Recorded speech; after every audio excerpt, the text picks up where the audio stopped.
Good morning to all. Today we will talk about Newton's laws of motionல நம்ம இப்போ பார்க்குறது gravitation பார்க்குறோம். சரியா? கிராவிடேஷன்னா ஈர்ப்பியல்னு சொல்லுவோம். சரிங்களா? ஈர்ப்பியல் அப்படின்னா ஒரு அட்ராக்ஷன், ஈர்ப்பு விசை சொல்கிறோம் இல்லையா, அந்த மாதிரி. அப்போது இதில் நம்ம பார்க்க போகிறது என்னென்னா நியூட்டன்ஸோட யூனிவர்ஸ் லா ஆஃப் கிராவிடேஷனை பார்க்க போகிறோம். நியூட்டனுடைய பொது ஈர்ப்பியல் விதின்னு சொல்லுவோம். சரிங்களா?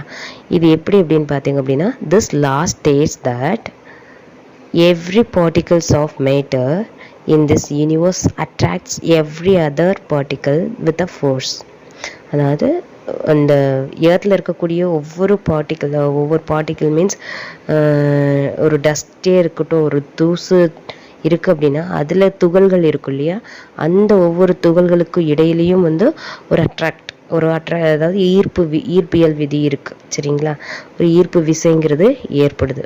இப்போ அந்த விசை இருக்கு இல்லையா, this force is directly proportional to the product of their masses and inversely proportional to the square of the distance between the centers of this masses. அதாவது என்ன சொல்கிறாங்க அப்படின்னா, அப்போ அந்த ஒரு ரெண்டு துகள்கள் இருக்குது அப்படின்னா அந்த ரெண்டு துகளுக்கு நடுவில் அந்த ஒரு ஈர்ப்பு விசை அட்ராக்ஷன் இருக்கும். அந்த அட்ராக்டிவ் ஃபோர்ஸ் எப்படி இருக்கும் அப்படின்னா டைரக்ட்லி ப்ரொபோர்ஷனல், அதுக்கு நேர் விகிதத்தில், எதனுடைய நேர் விகிதத்தில், அந்த துகள்கள் இருக்கு இல்லையா அதனுடைய அந்த பார்ட்டிக்கல்னுடைய மாஸ், சரிங்களா, அந்த மாஸ்னுடைய நேர் விகிதத்தில் டைரக்ட்லி ப்ரொபோர்ஷனலாக இருக்கும். அந்த ப்ராடக்ட் ஆஃப் தர் மாசஸ், அந்த நிறை அப்படின்னு சொல்லுவோம் இல்லையா, அந்த துகள்களினுடைய நிறைக்கு நேர் விகிதத்தில் இருக்கும், directly proportional. And inversely proportional to the square of the distance between the centres of these masses. அதாவது என்னென்னா, இன்வர்ஸ்லி ப்ரொபோர்ஷனல் அப்படின்னா அதற்கு எதிரில், அதாவது எதிர் விகிதத்தில், நேர் விகிதத்தில் என்ன பார்த்தோம், நிறையினுடைய நேர் விகிதத்தில் இருக்கும் அந்த ஃபோர்ஸ் அப்படின்னு பார்த்தோம். அதே சமயம் எப்படி இருக்கும் அப்படின்னா எதிர் விகிதத்தில் இருக்கும். எதனுடைய எதிர் விகிதத்தில்னா அந்த பார்ட்டிகிள்ஸோட மாஸ் இருக்குது நம்ம சொன்னோம் இல்லையா, அதுக்கு ரெண்டு பார்ட்டிகிள்ஸ்க்கும் இடையில் இருக்கக்கூடிய டிஸ்டன்ஸு. சரிங்களா? அந்த டிஸ்டன்ஸ் இன் பிட்வீன் உள்ள அந்த டிஸ்டன்ஸை பொறுத்து அந்த இன்வர்ஸ்லி ப்ரொபோர்ஷனலாக அது அமையும். அதனுடைய அந்த டிஸ்டன்ஸுடைய ஸ்கொயர், இருமடி அப்படின்னு சொல்லுவோம். அதாவது இப்போ டிஸ்டன்ஸ் ஒரு ஃபார் எக்ஸாம்பிள் ஒரு 10 மீட்டர் இருக்குது அப்படின்னா அந்த 10 மீட்டருங்கிறது 10 ஸ்கொயர்டு. சரிங்களா? அந்த 10 மீட்டர் ஸ்கொயர்டு அதனுடைய இருமடிக்கு inversely proportional to the square of the distance between the centers of these masses. அந்த ரெண்டு மாஸுக்கும் நடுவில் இருக்கக்கூடிய டிஸ்டன்ஸோட ஸ்கொயரில் இருமடிக்கு அது இருக்கும், எதிர் விகிதத்தில் இருக்கும். சரியா? இதுதான். இப்போ பாருங்க,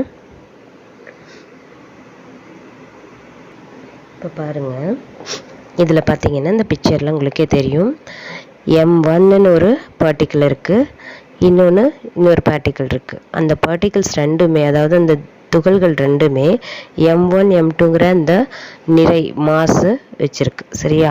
அப்போது பார்த்தீங்க அப்படின்னா ஃபர்ஸ்ட்டு ஃபோர்ஸ் இந்த ஃபோர்ஸ் எதை பொறுத்து இருக்குது, directly proportional to the product of the masses. சரியா? அப்போது இந்த ரெண்டு மாசுக்கும் நேர் விகிதத்தில் இருக்கும் அந்த ஃபோர்ஸ். அதை நம்ம எப்படி சொல்லலாம்,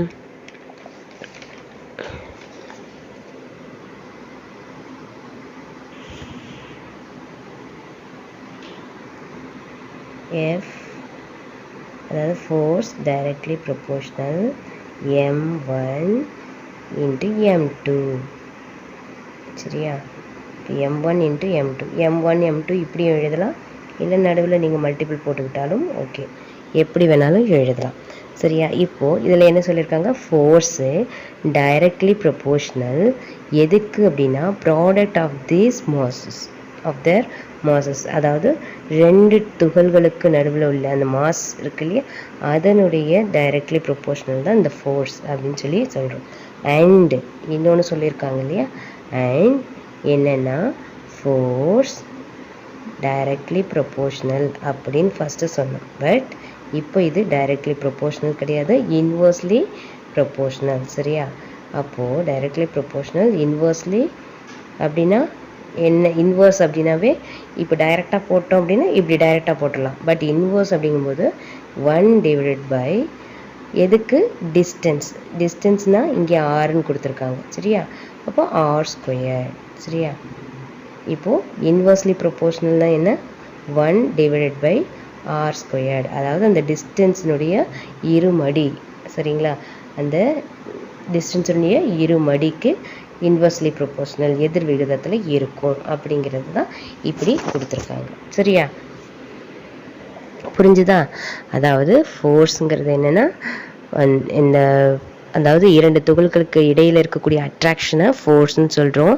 அந்த ஒரு வித ஃபோர்ஸ் ஏற்படுது இல்லையா, அந்த ஃபோர்ஸ் வந்து எதுக்கு டைரக்ட்லி ப்ரொபோஷனலாக இருக்கும்? மாஸ்க்கு. அந்த ரெண்டு துகளினுடைய நிறைக்கு டைரக்ட்லி ப்ரொபோஷனலாக இருக்கும். அது ரெண்டு துகள்களுக்கு இடையேயான இந்த டிஸ்டன்ஸ் இருக்கு இல்லையா, அட்ராக்ஷன் டிஸ்டன்ஸு, அது வந்து அதுக்கு இன்வர்ஸ்லி ப்ரொபோஷனலாக இருக்கும் அப்படின்னு சொல்லி நம்ம பார்த்தோம். சரியா. இப்போது எதுக்காக அந்த டிஸ்டன்ஸை வந்து அவங்க பர்டிகுலராக சொல்கிறாங்க அப்படின்னா, இப்போது ஒரு ரெண்டு ஆப்ஜெக்ட் இருக்குது அப்படின்னா அந்த ரெண்டு ஆப்ஜெக்ட்டுக்கு நடுவில் டிஸ்டன்ஸ் கம்மியாக இருந்துச்சு அப்படின்னா அட்ராக்ஷன் எப்படி இருக்கும்? ஈஸியாக ரொம்ப அதிகமான அட்ராக்ஷன், மோர் அட்ராக்ஷன்ஸ் இருக்கும். சரியா. இதே டிஸ்டன்ஸ் வந்து ரொம்ப அதிகமாக, இங்கே பாருங்கள், இந்த இடத்துலேருந்து இந்த இடத்துக்கு இருக்குது பர்டிகுலர், இதை விட தூரமாக இருக்குது அப்படின்னா அப்போ அந்த இடத்துல வந்து டிஸ்டன்ஸ் அதிகமாக இருக்குது. அப்போ அந்த இடத்துல வந்து அட்ராக்ஷன் எப்படி இருக்கும்? ரொம்ப லெஸ்ஸாக இருக்கும். புரியுதா உங்களுக்கு? அதனால தான் டிஸ்டன்ஸை வந்து பர்டிகுலராக அவங்க சொல்கிறாங்க. ஓகேவா. இப்போது பாருங்கள், இந்த ஃபார்முலாவை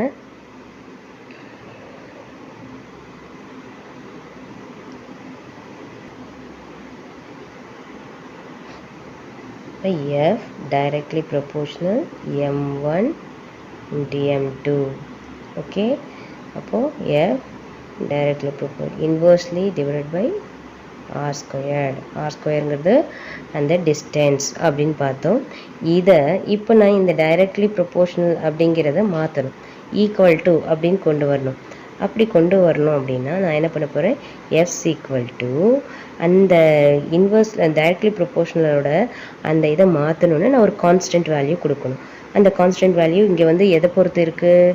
இப்போ ஒரு இடத்துல வந்து நம்ம ஒரு பொருள் இருக்குது அப்படின்னா தூக்கி போடுறோம் அப்படின்னா அந்த எர்த்தில் இருக்கக்கூடிய கிராவிடேஷன் தான் நம்மளை வந்து அந்த பொருளை வந்து கீழே பிடிச்சி இழுக்குது இல்லையா. அப்போது அந்த கிராவிடேஷனுடைய அட்ராக்ஷனை பற்றி தான் நாங்கள் சொல்ல போகிறோம். ஸோ அதனால் இந்த டைரக்ட்லி ப்ரொபோஷனில் நம்ம மாற்றணும், கான்ஸ்டன்ட் வேல்யூவாக கொண்டு வரணும் அப்படின்னா அதுக்கு நம்ம என்ன எடுக்கலாம்? ஜிங்கிற கேபிட்டல் ஜி அப்படிங்கிற ஒரு கான்ஸ்டன்ட் வேல்யூவை நம்ம கொடுக்குறோம். சரியா. அப்போது எஃப்ஸ் ஈக்குவல் டு கான்ஸ்டன்ட் வேல்யூ என்ன? Capital G.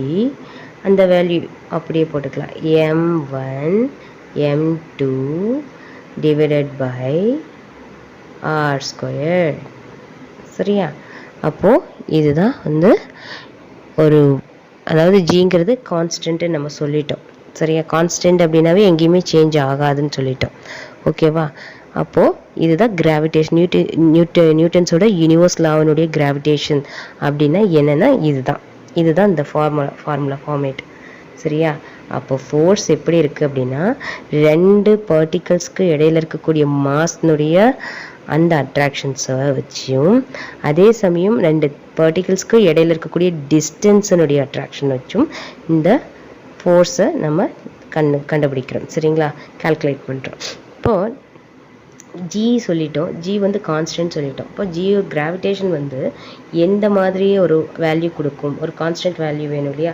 அப்போ அது அந்த எஸ்ஐ யூனிட் அப்படின்னு சொல்கிறோம் இல்லையா, எஸ்ஐ வேல்யூ ஒன்று இருக்கும். எஸ்ஐ யூனிட்டோட வேல்யூ என்ன அப்படின்னு பார்த்தோம் அப்படின்னா இது ஜி கான்ஸ்டன்ட்னு சொன்னது 6.67 இன்ட்டு 10⁻⁻11. சரியா. இது எஸ்ஐ யூனிட், அதாவது வேல்யூ. இதுதான் வந்து கான்ஸ்டன்ட் வேல்யூ கிராவிடேஷனோடது. அதோட எஸ்ஐ யூனிட் என்ன அப்படின்னா நியூட்டன். ஏன்னா நம்ம ஃபோர்ஸை பற்றி தான் சொல்லியிருக்கோம். அப்போ நியூட்டன் மீட்டர் பவர் ஸ்கொயரு. இப்போ கேஜி பவர் -2. சரியா.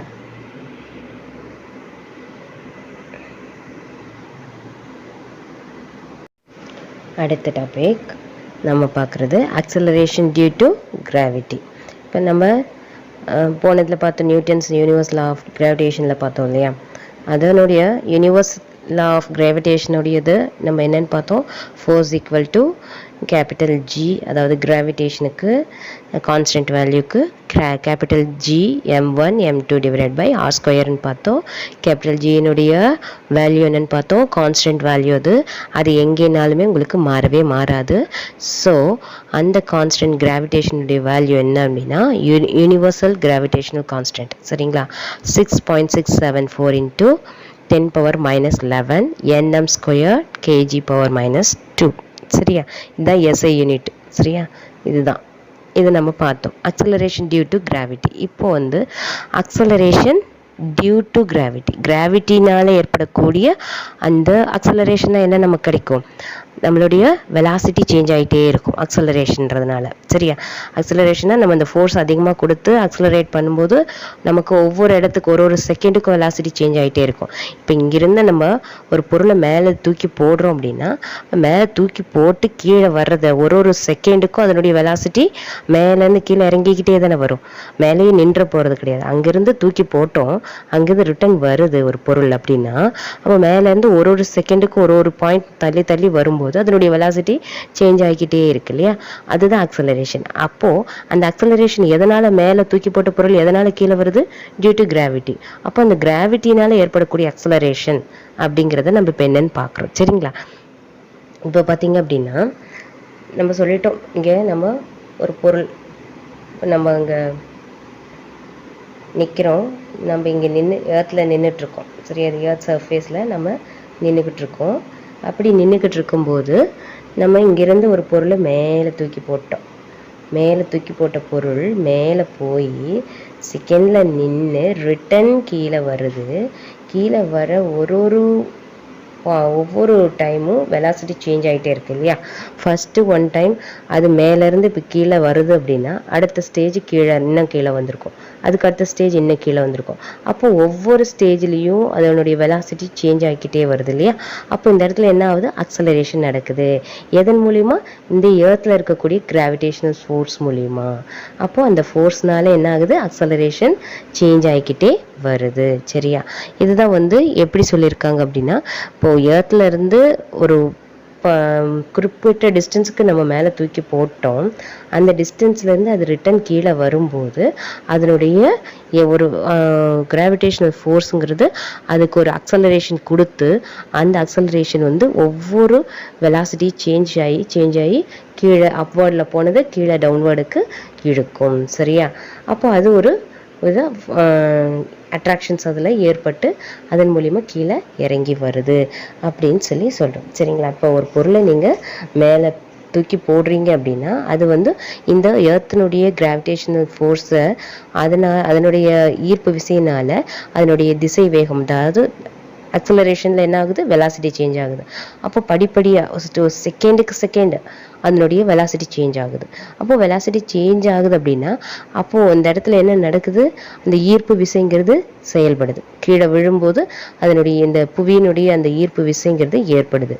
அப்போது ஒரு ஸ்டேஜில் அந்த கிராவிடேஷனுடைய அந்த வேல்யூ என்ன ஆகிடுது அப்படின்னா 0 ஆகிடுது. ஃபார் எக்ஸாம்பிள் சொல்லலாம் பாருங்கள், இப்போ ஒரு எர்த் இருக்குது பாருங்கள், எர்த்தோட ஷேப் உங்களுக்கே தெரியும், இப்படி தான் எர்த்து இல்லையா, நம்ம பார்த்துருக்கோம். அதில் சென்ட்ரு பாயிண்ட் சென்ட்ரு பாயிண்ட்லேருந்து இப்போது இது ஈக்குவேட்டார், இந்த ரெண்டு சைடும் என்ன சொல்கிறோம், ஈக்குவேட்டார்னு சொல்கிறோம். சரியா, இதை மேலே இருக்கிற ரெண்டு சைடும் நம்ம என்ன சொல்கிறோம், போலார். சரியா, போலார்னு சொல்கிறோம். அப்போது சென்ட்ரு பாயிண்டில் எர்த்தோட சென்ட்ரு பாயிண்ட்லேருந்து பார்த்தீங்க அப்படின்னா அந்த ஈக்குவேட்டார் ஸ்டேஜ் உங்களுக்கு ரொம்ப டிஸ்டன்ஸ் அதிகம். சரியா, அப்போது இந்த ஈக்குவேட்டார்ஸ் இதில் இருக்கக்கூடிய பார்ட்டிகிள்ஸ்க்கும் சென்டர் இங்கே டிஸ்டன்ஸ் அதிகமாக இருக்கும்போது என்ன அட்ராக்ஷன்ஸ் அதில் எப்படி இருக்கும், ரொம்ப லெஸ்ஸாக இருக்கும். சரியா, அதுதான் வந்து அந்த டிஸ்டன்ஸ் நம்ம பார்க்குறோம். அடுத்தது இங்கே சென்டர் பாயிண்ட்லேருந்து போலாருக்கும் பார்த்தீங்கன்னா டிஸ்டன்ஸ் கம்மியாக இருக்கும்.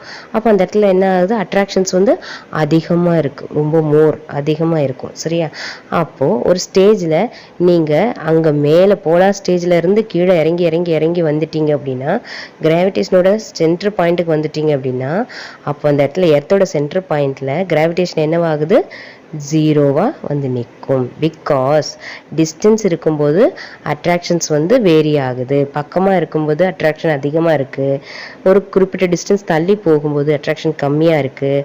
அப்போ கடைசியில் இந்த சென்டர் பாயிண்டில் வரும்போது அட்ராக்ஷன் என்னவாயிடுது, அந்த இடத்துல ஒன்றுமே இல்லாமல் போயிடுது. அப்போது கிராவிடேஷனல் ஃபோர்ஸ் என்ன இருக்குது, ஈக்குவல் டு ஜீரோவாக இருக்குது. ஓகேவா, அப்போ இதை தான் வந்து இதில் என்ன சொல்லியிருக்காங்க அப்படின்னா, ஒரு ஸ்டேஜில் மேலே தூக்கி போட்ட அந்த பொருள் ஒரு ஸ்டேஜுக்கு கீழே வரும்போது கடைசியில் என்னவாயிடுது, கீழே வந்து செட்டில் ஆனோடனே, ஏர்த்தில் வந்து செட்டில் ஆனோடனே ஜீரோவாக ஆகிடுது. கிராவிடேஷன் ஃபோர்ஸ் வந்து ஜீரோவாக ஆகிடுது. சரியா, அதுதான் சுழின்னு சொல்லி சொல்லுவோம் நம்ம. சரியா, அப்போது இப்போ இந்த ஒரு கிராவிடேஷனல் ஃபோர்ஸ், அந்த எர்த்தினுடைய கிராவிடேஷனல் ஃபோர்ஸ் வந்து நம்ம ஒரு கால்குலேஷன் பண்ணுறோம் அப்படின்னா, ஒரு கடல் மட்டம் இருக்குது, ஒரு சீசோர் இருக்குது அப்படின்னா, அந்த இடத்துல இருந்து நம்ம இதை நம்ம கணக்கிடுறோம். இந்த கிராவிடேஷனல் ஃபோர்ஸை வந்து நம்ம கணக்கிடுறோம் அப்படின்னா, அதனுடைய வெலாசிட்டி வந்து பார்த்திங்க அப்படின்னா கீப் சேஞ்ச் ஆகிட்டே இருக்கும். சரியா, கொஞ்சம் கொஞ்சமாக சேஞ்ச் ஆகிக்கிட்டே இருக்கும். அப்போது அது எந்த லெவலில் இருக்கும், அதனுடைய கான்ஸ்டன்ட் வேல்யூ என்னவா இருக்கும், அந்த அக்சலரேஷன் நடக்கும்போது கிராவிட்டியினுடைய வேல்யூ எப்படி இருக்கும் அப்படின்னா கான்ஸ்டண்ட்டாக இருக்கும். அப்போ அந்த கான்ஸ்டன்ட் வேல்யூ என்ன, 9.8 மீட்டர் செகண்ட் பவர் -2. சரியா,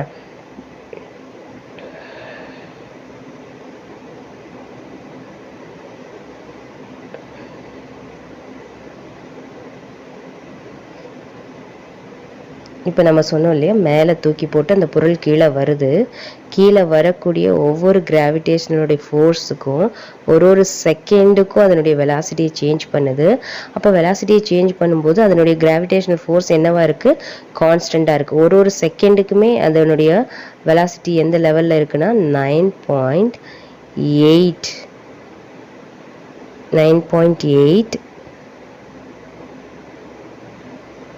மீட்டர் செகண்ட் பவர் -2. ஓகேவா, அப்போ ஒரு ஸ்டேஜ்லேயும் ஒரு செகண்டுக்கும் இந்த கான்ஸ்டன்ட் வேல்யூவில் கிராவிடேஷனல் ஃபோர்ஸ் அதுக்கு கிடைக்குது. அப்போது அந்த பொருள் கீழே விழுற ஒரு நேரம் ஒரு செகண்டும் வெலாசிட்டி சேஞ்ச் ஆகுது, அக்சலரேஷன் நடக்குதுன்னா அதுக்கு அந்த ஃபோர்ஸ், கிராவிடேஷனல் ஃபோர்ஸ் என்னவா இருக்குது, 9.8 மீட்டர் செகண்ட் பவர் -2ன்னு இருக்குது. சரியா, இந்த வேல்யூ வந்து கான்ஸ்டண்ட்டாக இருக்கக்கூடிய வேல்யூ. இந்த வேல்யூ பொறுத்து தான் மேலே போகிற அந்த பொருள் வந்து, மேலே தூக்கி போடுற பொருள் கீழே விழும். அந்த வெலாசிட்டி சேஞ்ச் ஆகிறது வந்து ஒரு செகண்டுக்கு இந்த அளவுக்கு தான் இருக்கும், மாற்றம் ஏற்படும். சரியா, இதுதான் வந்து இந்த ஜி, அதாவது கிராவிட்டியினுடைய கான்ஸ்டன்ட் வேல்யூ, ஒரே மதிப்பு. இந்த கிராவிட்டி வந்து எந்த சுச்சுவேஷன்லையும் எந்த இடத்துலையுமே சேஞ்ச் ஆகாது, அதுதான் கான்ஸ்டன்ட்னு நம்ம சொல்கிறது. சரியா, ஓகே. இப்போ என்னடா கிராவிட்டி அப்படின்லாம் சொல்லிட்டே இருந்தாங்க. சரி, அதுக்குண்டான ரிலேஷன்ஷிப் என்ன அப்படின்னு சொல்லி இப்போ நம்ம பார்க்கலாம்.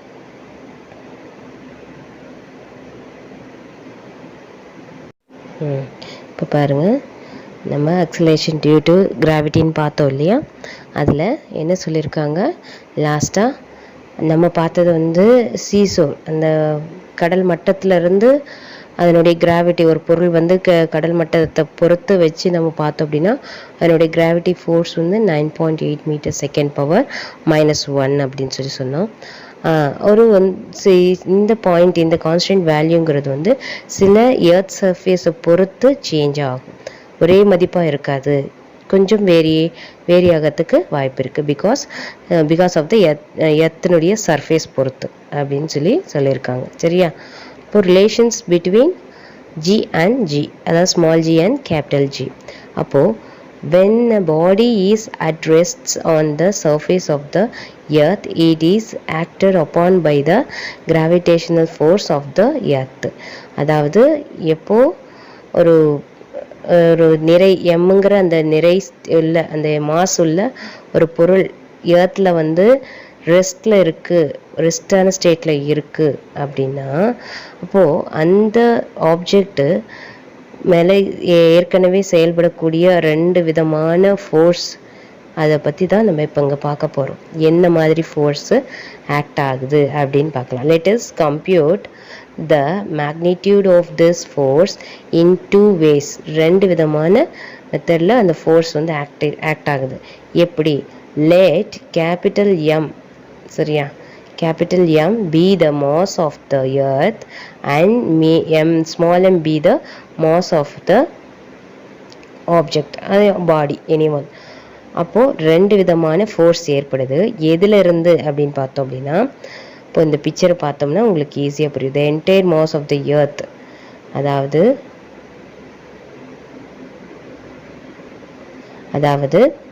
இது எர்த்துன்னு சொல்லிட்டோம். இது எர்த்து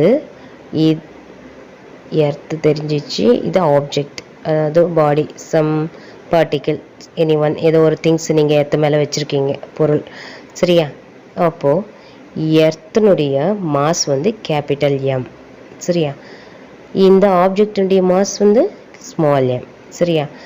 இப்போது இது ரெண்டுத்துக்கும் ஒரு ஃபோர்ஸ் இருக்குது. அதாவது இந்த திங்ஸ்னுடைய ஃபோர்ஸ் வந்து அந்த எர்த்தில் அப்படியே பதிஞ்சிருக்கு, எர்த்துக்குள்ளார் செயல்படுது இந்த ஃபோர்ஸு. அதே மாதிரி எர்த்து வந்து என்ன பண்ணுது, இந்த பொருள் மேலே ஒரு ஃபோர்ஸை கொடுக்குது, பொருளோட சென்டர் பாயிண்ட் வரைக்கும் ஒரு ஃபோர்ஸை கொடுக்குது. அப்போது இந்த சென்டர் பாயிண்ட், பொருளோட சென்டர் பாயிண்ட்டும் எர்த்தோட சென்டர் பாயிண்ட்டுக்கும் இடையில் ஒரு வித ஃபோர்ஸ் செயல்பட்டு ரெண்டுமே ஆக்ட் ஆகுது, சரியா. இங்கிருந்து ஃபோர்ஸ் வருது, இங்கிருந்து ஃபோர்ஸ் வருது. ஸோ இந்த 2 பாயிண்ட்டுக்கும் நடுவில் உள்ள அந்த டிஸ்டன்ஸ் இருக்கு இல்லையா, அதுதான் வந்து ரேடியஸ் ஆர் அப்படின்னு சொல்கிறோம், சரியா. புரியுதா? இப்போது இந்த ஆப்ஜெக்டில் இருந்து ஏற்படக்கூடிய ஃபோர்ஸ் இப்படி எர்த்து மேலே ஏற்படுது. அதே எர்த்தில் இருந்து கிடைக்கக்கூடிய ஒரு ஃபோர்ஸ் இந்த ஆப்ஜெக்டை தாங்கிறதுக்கு இங்கிருந்து ஒரு ஃபோர்ஸ் கிடைக்குது. இப்போது இதில் என்ன சொல்கிறாங்க அப்படின்னு பார்த்தீங்க அப்படின்னா, மேலே பார்க்கலாம். assume it to be concentrated at its center the radius of the earth. the radiusனா தெரியலையே உங்களுக்கு, ஆரம்க்கு ரேடியஸ்ன்னு சொல்லுவோம். அதாவது எர்த்தினுடைய ரேடியஸ் எவ்வளோ இருக்கும், இந்த ஆப்ஜெக்டோட ரேடியஸ், இந்த ஆப்ஜெக்டோடைய ரேடியஸை விட எர்த்தினுடைய இந்த ஆரம்ங்கிறது அதிகமாக இருக்கும் இல்லையா. அதனால கேபிட்டல் ஆர் அப்படின்னு நம்ம ஃபிக்ஸ் பண்ணிட்டோம், சரியா.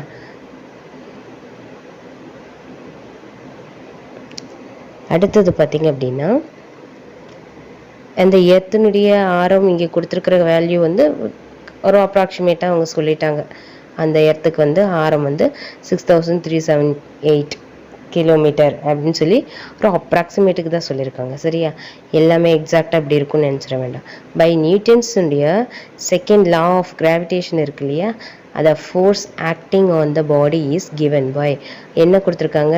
அப்போ உங்களுக்கு நியூட்டன்ஸோட செகண்ட் லா தெரிஞ்சிருக்கணும் இல்லையா. செகண்ட் லா நம்ம ஏற்கனவே பார்த்துருக்கோம். F is equal to force equal to M into acceleration அப்படின்னு பார்த்தோமா. இதுதான் வந்து செகண்ட் லா. ஓகே, இப்போ நம்ம சொல்கிறோம் ஆக்சலரேஷன் எங்கே நடக்குது, நமக்கு எர்த்தில், எர்த் சர்ஃபேஸ்லேருந்து ஏற்படக்கூடிய ஆக்சலரேஷன் எதனால் ஏற்படுது, கிராவிட்டி, எர்த்தினுடைய கிராவிட்டினால் அந்த பொருள் கீழே வருதுன்னு தெரிஞ்சுக்கிட்டோம். அப்போ அந்த ஆக்சலரேஷன் எதனால் ஏற்படுது, கிராவிட்டினால் ஏற்படுது. ஸோ இந்த இடத்துல நம்ம என்ன பண்ணுறோம், ஃபோர்ஸில் அக்சலரேஷனுக்கு ஏக்கு பதிலாக நம்ம கிராவிடேஷன் போடலாமா, பிகாஸ் அங்கே அக்சலரேஷன் எதனால் நடக்குது, கிராவிடேஷனால் நடக்குது. ஸோ நான் என்ன பண்ண போகிறேன், எஃப்ஸ் ஈக்குவல் டு எம்ஏங்கிற அந்த செகண்ட் லாவை எடுத்துக்கிட்டு இதை நான் சேஞ்ச் பண்ணுறேன். எப்படி பாருங்கள்,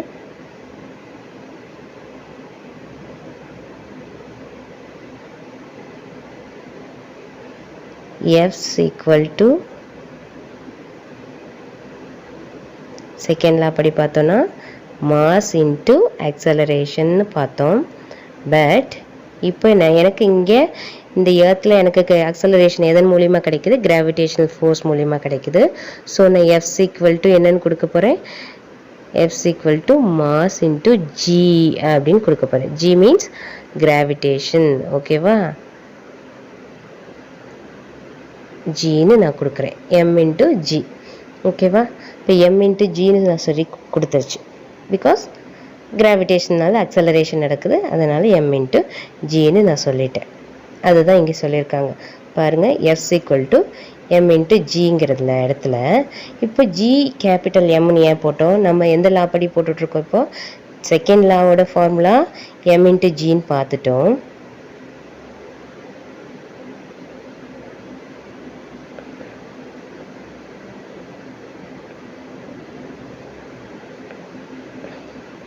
M into Gன்னு பார்த்துட்டோம். ஆனால் இப்போ நம்ம பார்க்குறது ஏற்கனவே நம்ம பார்த்தோமே, எதை பற்றி பார்த்தோம்? ஏற்கனவே நம்ம கிராவிடேஷனில் பார்த்தோம் இல்லையா, யூனிவர்சல் லா ஆஃப் கிராவிடேஷனில் பார்த்தோம் இல்லையா, அதில் நமக்கு என்ன கிடைச்சது?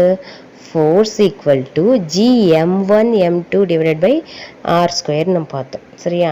ஃபோர்ஸ் அதாவது நம்ம அங்கே பார்த்ததை நான் சொல்கிறேன். அதாவது யூனிவர்சல் லா ஆஃப் கிராவிடேஷன் போட்டோம் இல்லையா, அதில் force equal to capital G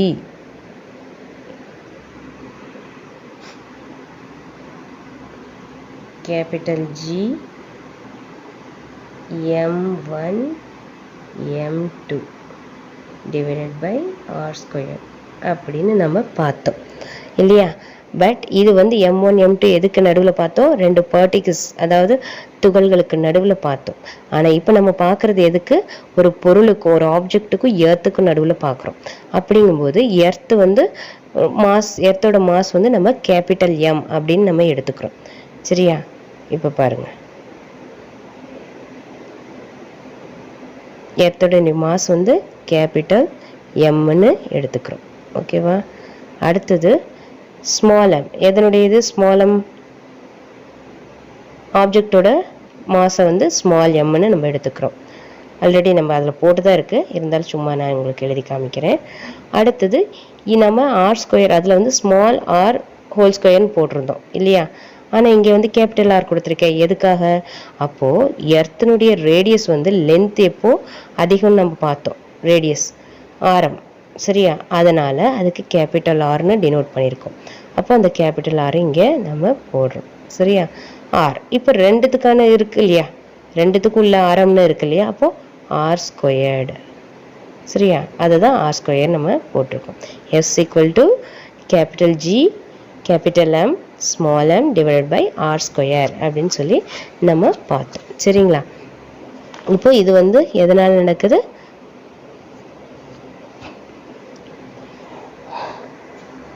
acceleration due to gravity of the earth. எர்த்தோட மாஸை நம்ம தான் கேபிட்டல் எம்னு வச்சுக்கிட்டோம்.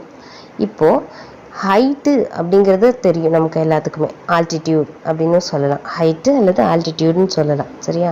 இப்போது இந்த போடக்கூடிய நம்ம எர்த்துலேருந்து மேலே தூக்கி போடக்கூடிய ஒரு திங்ஸு, இப்போ ஒரு போலார் ரீஜன் வரைக்கும் நீங்கள் தூக்கி போடுறீங்க அப்படின்னா அந்த போலார் ரீஜன் வந்து டிஸ்டன்ஸ் எவ்வளோ? கம்மி தான். அப்போ மேலே தூக்கி போட்டு ரிட்டன் கீழே வருது. கீழே வந்து அதனுடைய சென்டர் பாயிண்டில் வந்து விழும்போது, எர்த்தனுடைய சென்டர் பாயிண்டில் விழும்போது கிராவிட்டி என்னவாயிடுது? அந்த இடத்துல ஜீரோவாக ஆகிடுது. அப்போ போலார் ரீஜனுக்கும் எர்த்தோட சென்டர் பாயிண்ட்டுக்கும் டிஸ்டன்ஸ் கம்மியாக இருக்கிறதுனால உங்களுக்கு அந்த இடத்துல என்ன அட்ராக்ஷன் எப்படி இருக்குது? ரொம்ப அதிகமாக இருக்குது. அப்போ சீக்கிரம் வந்துடும். பட் ஈக்குவேட்டருக்கும் அந்த எர்த்தோட சென்டர் பாயிண்ட்டுக்கும் பார்த்தீங்க அப்படின்னா அந்த டிஸ்டன்ஸ் அதிகமாக இருக்கனால அந்த அட்ராக்ஷனுங்கிறது வந்து இந்த இடத்துல என்ன ஆகிடுது? லெஸ் ஆகிடுது. சரியா? இப்போது நமக்கு தேவை என்ன அப்படின்னா மாஸ், அதாவது எர்த்தினுடைய இப்போ நமக்கு தெரிஞ்சிச்சு கிராவிடேஷன் எப்படி இருக்கும், மாஸ் ஒரு ஆப்ஜெக்ட்டுக்கும் எப்படி இருக்கும், ரேடியஸ் எப்படின்றது எல்லாம் பார்த்துட்டோம். இப்போது மாஸை நம்ம வந்து இப்போ ஜென்ரலாக எர்த்தோட மாஸ் என்னங்கிறத நம்ம கண்டுபிடிக்கணும். சரியா? அப்போ அந்த எர்த்தோட மாஸை நம்ம எப்படி கண்டுபிடிக்கிறது அப்படிங்கிறத நம்ம பார்க்கலாம்.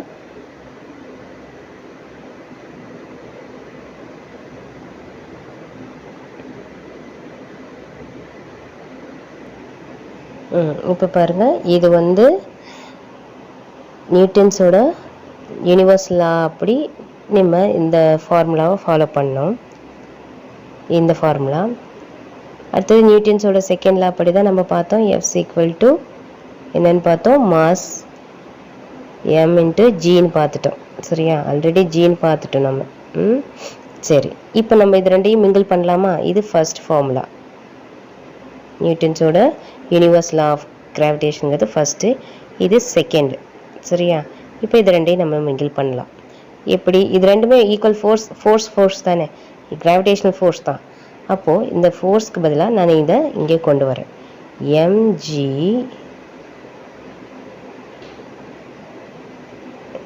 is equal to capital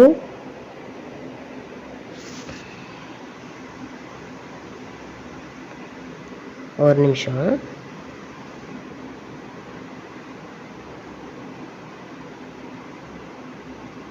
mg is equal to capital GM capital M small m divided by capital R square. இப்போ நான் இது ரெண்டையுமே நான் கேன்சல் பண்ண முடியும். ரெண்டையுமே நான் இதில் பார்த்தீங்கன்னா எம்மும் கேன்சல் ஆகும். சரியா, எம்மும் கேன்சல் ஆயிடுச்சு. ஓகேவா, இப்போ நமக்கு கிராவிட்டி என்னது, small g is equal to capital G capital M divided by R square. இப்போ எனக்கு தேவை மாஸ் தேவைன்னா எர்த்தோட மாஸ் வேணும்னா நான் என்ன பண்ணலாம், ஈஸியாக என்னால் கண்டுபிடிக்க முடியும். எப்படி? ஏன்னா இப்போ கிராவிடேஷன் நமக்கு தெரிஞ்சிருச்சு. இப்போ நான் எர்த்தோட மாஸ் கண்டுபிடிக்கணும்னா எனக்கு என்ன பண்ணலாம், கேபிட்டல் எம்ஐ இப்படியே வச்சுக்கிறேன், இதை இங்கேயே வச்சுட்டு இதையெல்லாம் அந்த பக்கம் கொண்டு போகிறேன். அப்படிங்கும்போது ஜி கிட்ட ஸ்மால் ஜி அப்படியே இருக்குது. சரியா, அப்போது நான் இந்த ஜி டிவைடில் இருக்கக்கூடிய கேபிட்டல் ஜி நான் இந்த பக்கம் கொண்டு வந்தேன்னா மேலே இருக்கிறது கீழே வருமா, மேலே இருக்கிற ஜி கேபிட்டல் ஜி கீழே வருமா? அப்போ கீழே இருக்கிற ஆர் ஸ்கொயர்டு எங்கே போகும், மேலே போகும் இல்லையா? தெரியும் தானே இந்த ஃபார்முலா உங்களுக்கு. டிவைடில் இருக்கிறது இந்த பக்கம் வரும்போது அப்படியே நம்ம மாற்றி கொண்டு வரோம். இந்த பக்கத்துலேருந்து அதாவது ஈக்குவலுக்கு இந்த சைடில் இருக்கிறதையும் ஈக்குவலுக்கு இந்த சைடு லெஃப்ட்டு ரைட் ரெண்டு பக்கமும் இருக்கிறத சேஞ்ச் பண்ணும்போது அப்படியே தலைகீழாக மாறி வரும். சரிங்களா, ஒன் சைடாக கொண்டு வரும்போது தான் டிவைடில் இருக்கிறது மல்டிபிளாக மாறும். ரெண்டு பக்கமும் சேஞ்ச் பண்ணுறோம் அப்படின்னா லெஃப்டில் இருக்கிறத ரைட்டில் இருக்கிறத லெஃப்ட்லேயும் கொண்டு வந்தோம் அப்படின்னா அப்போ அந்த இடத்துல நமக்கு என்ன கிடைக்குது, இந்த டிவைடில் இருக்கிறது தலைகீழாக மாறும். சரியா, அப்போது கேபிட்டல் ஜி என்னவா மாறுது,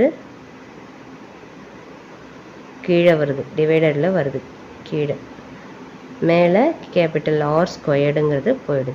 ஈக்குவல் டு என்ன வேணும் நமக்கு, மாஸ். இதை இப்படியும் நீங்கள் திருப்பி போட்டுக்கலாம். மாஸ் இந்த பக்கம் கொண்டு வந்துட்டு இதை இந்த பக்கம் நம்ம கொண்டு போகலாம். எப்படி, மாஸ் is equal to, ஏன்னா நமக்கு தேவை மாஸ் தானே நமக்கு தேவை. ஸோ அப்போது மாஸ் இந்த பக்கம் வச்சுக்கிறேன் நான், மீதியை நான் அந்த பக்கம் கொண்டு போகும்போது எனக்கு என்ன கிடைக்குது, small G R squared divided by capital G அப்படின்னு கிடைக்குது.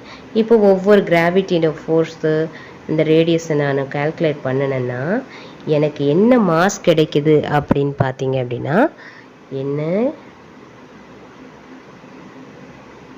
என்ன மாஸ் கிடைக்குது நமக்கு, அதாவது கிராவிடேஷனல் ஃபோர்ஸில் நம்ம கண்டுபிடிச்சிட்டு மாஸ் எர்த்தோட மாஸ் நான் கண்டுபிடிக்கணும்னா m equal to small G R squared divided by capital G.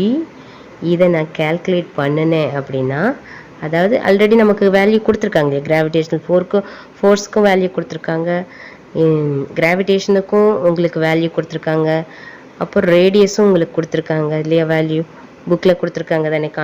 Radius அப்ராக்சிமேட்டாக உங்களுக்கு ஒரு வேல்யூ கொடுத்துருக்காங்க இல்லையா. அப்போது இது எல்லாமே நீங்கள் கால்குலேட் பண்ணணும் அப்படின்னா நமக்கு என்ன மாஸ் கிடைக்குது, எர்த்தனுடைய மாஸ் என்ன கிடைக்குது அப்படின்னு பார்த்தா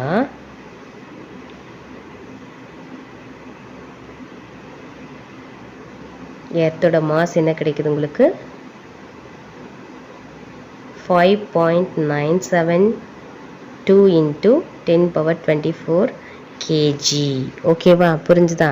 அதாவது மாஸ் நம்ம எப்படி கண்டுபிடிக்கிறோம், மாஸ் ஆஃப் த எர்த்துங்கிறது எப்படி கண்டுபிடிக்கிறோம், நம்ம வேல்யூ கண்டுபிடிச்சிட்டோம் கிராவிடேஷனுக்கு. ஆல்ரெடி கிராவிடேஷனுக்கு நம்ம என்ன கண்டுபிடிச்சி வச்சோம்?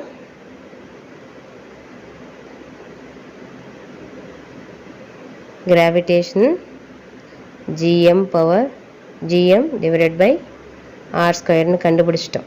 அக்சலரேஷன் டியூ டு கிராவிட்டியை வச்சு நம்ம இதெல்லாமே கண்டுபிடிச்சாச்சு. அப்போ கிராவிடேஷன் இதுதான் கண்டுபிடிச்சிட்டோம். இப்போ நம்ம என்ன கண்டுபிடிக்கிறோம்? மாஸ் ஆஃப் த எர்த்து கண்டுபிடிக்கிறோம்.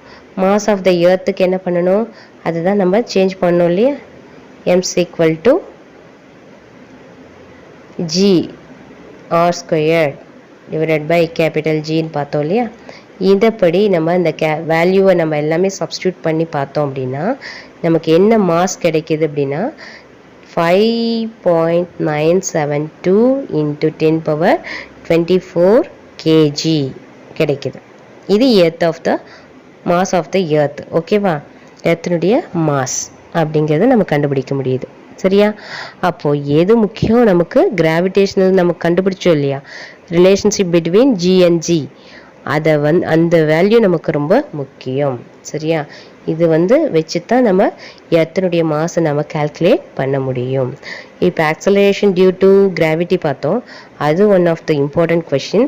அதே சமயம் மாஸ் ஆஃப் த எர்த்து கண்டுபிடிக்கிறதுக்கு என்ன யூஸ் ஆச்சு? Relations between G and G பார்த்தோம் இல்லையா? அதுதான் யூஸ் ஆச்சு. இப்போ இது ரெண்டுமே நமக்கு இம்பார்ட்டன்ட் கொஷின். சரியா? ரொம்ப இம்பார்ட்டண்ட். ஒன்று அட்லீஸ்ட் அக்சலரேஷன் டியூ டு கிராவிட்டியை 3 மார்க், மேக்ஸிமம் 4 மார்க்கில் கேட்பாங்க. அப்படி இல்லைன்னா 3 மார்க்லையாவது கேட்பாங்க. அதே சமயம் கிராவிடேஷனையும் கேட்பாங்க. ஓகேங்களா?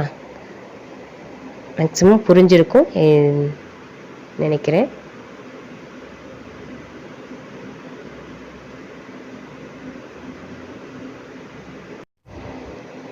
இப்போ நம்ம அடுத்த டாபிக் பார்க்குறோம், variation of acceleration due to gravity. Last டாப்பிக்கில் நம்ம என்ன பார்த்தோம்? லாஸ்ட் டாப்பிக்கில் நம்ம ரிலேஷன்ஷிப் பார்த்தோம் பிட்வீன் ஜி அண்ட் ஜிக்கு பார்த்தோம். அந்த ஃபார்முலாவை வச்சு நம்மளால் எர்த்தோட மாஸ் கண்டுபிடிக்க முடிஞ்சது பார்த்துட்டோம். எர்த்தோட மாஸ் என்னன்னு பார்த்தோம், 5.972 into 10^24 கிலோகிராம்னு பார்த்துட்டோம். சரியா? ஓகே. இப்போ நம்ம பார்க்க போகிறது என்னென்னா variation of acceleration due to gravity. கிராவிட்டியினுடைய வேரியேஷன்ஸ் எப்படி? அது ஆல்ரெடி நம்ம பார்த்தது தான். நான் ஏற்கனவே சொன்னேன் இல்லையா? எர்த்து அதாவது என்ன சொல்லியிருக்காங்க? சின்ஸ் ஜி, அதாவது small G depends on the geometric radius of the earth. அப்போது என்ன சொல்கிறாங்கன்னா, இந்த கிராவிட்டி இருக்கு இல்லையா, இது இந்த எர்த்தினுடைய அதாவது புவியினுடைய கிராவிட்டி வேல்யூ எப்படி அப்படின்னா, சென்டர் பாயிண்ட் இருக்குல்ல, சென்டர் பாயிண்ட்லேருந்து ஒரு கால்வாசி அந்த பகுதியை பிரித்தோம்னா தான் ஆரம்னு சொல்லுவோம், ரேடியஸ் சொல்கிறோம் எர்த்தில். சரியா? அப்போது அந்த எர்த்தினுடைய ரேடியஸ்ஸு எப்படி இருக்குது, அதை வச்சு தான் இந்த வேல்யூ சேஞ்ச் ஆகுது. அப்படின்னு பார்த்தா அது ஆல்ரெடி நம்ம சொன்னது தான். என்னென்னா, எர்த் அந்த நிலநடுக்கோடு சொல்கிறோம் இல்லையா, அந்த ஜியோமெட்ரிக் ரேடியஸ் அந்த இடத்துல இருந்து எர்த்துடைய அந்த சர்ஃபேஸில் இருந்து நீங்கள் போடக்கூடிய அந்த பொருள் ஹையில் போகும்போது, மேலே போகுது, போக போக என்ன ஆகுது? கிராவிடேஷனுடைய அந்த ஃபோர்ஸ் நமக்கு டிஸ்டன்ஸ் அதிகமாக என்ன ஆகும்? அட்ராக்ஷன் குறையுன்னு சொன்னோம் இல்லையா? அந்த ஒரு ஸ்டேஜில் போயிட்டு ரிட்டன் கீழே வர வர அந்த பொருள் கீழே வர வர வர வர என்ன ஆகும்? அதனுடைய அட்ராக்ஷன் அதிகமாயிட்டே வரும், வேகமாக இருக்கும். சரியா? அப்போது அந்த எர்த்தோட சென்டர் பாயிண்ட்லேருந்து போலார் ரீஜன் இருக்குது அப்படின்னா, போலார் ரீஜனோடைய லென்த்து, அந்த ஆல்டிடியூடுங்கிறது லென்த்துங்கிறது கம்மியாக இருந்துச்சு அப்படின்னா, அங்கே போலார் ரீஜன்லேருந்து இதுக்கு ஈர்ப்பு அதிகமாக இருக்கும் எர்த்தோட சென்டர் பாயிண்ட்டுக்கு. அடுத்தது பார்த்திங்க அப்படின்னா, வேறு நீங்கள் ஈக்வட்டார் ரீஜனில் இருக்கக்கூடியது லென்த் ஆல்டிடியூட் எர்த்தோட சென்டர் பாயிண்ட்டுக்கும் ஈக்வட்டார் ரீஜனுக்கும் லென்த் அதிகமாக இருந்துச்சு அப்படின்னா, அந்த அட்ராக்ஷன்ஸ் இங்கே என்ன ஆகும்? ரொம்ப கம்மியாக இருக்கும் இல்லையா?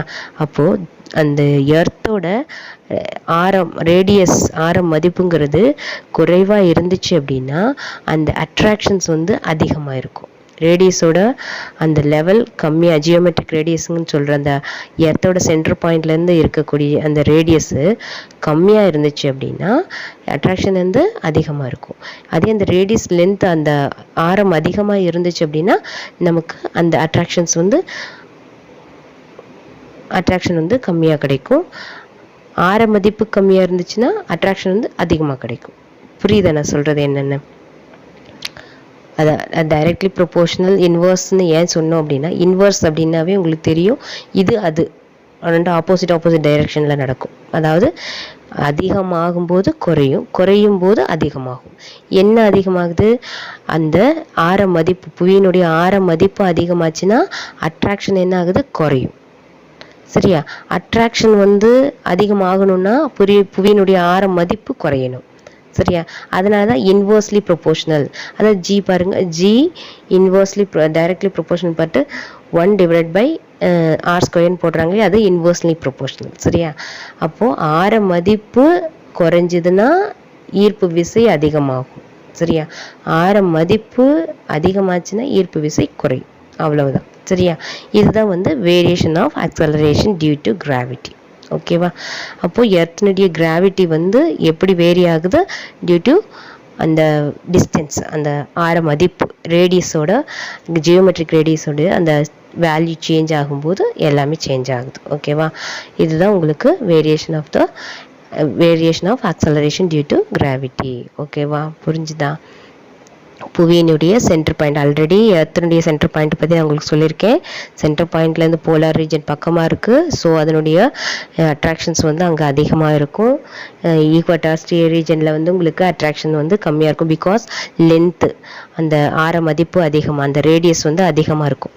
சென்டர் பாயிண்ட்லேருந்து ஈக்வட்டார் வரைக்கும் உங்களுக்கு ரேடியஸ் அதிகமாக இருக்கிறதுனால அட்ராக்ஷன்ஸ் வந்து கம்மியாக இருக்குது. சரியா? ஓகேவா? இதுதான் variation of acceleration due to gravity. ஓகேங்களா? சரி, இன்னைக்கு கிளாஸு இதோட முடிஞ்சது. நெக்ஸ்ட் டாபிக் அடுத்த இதில் பார்க்கலாம். ஓகேங்களா? Okay, thank you.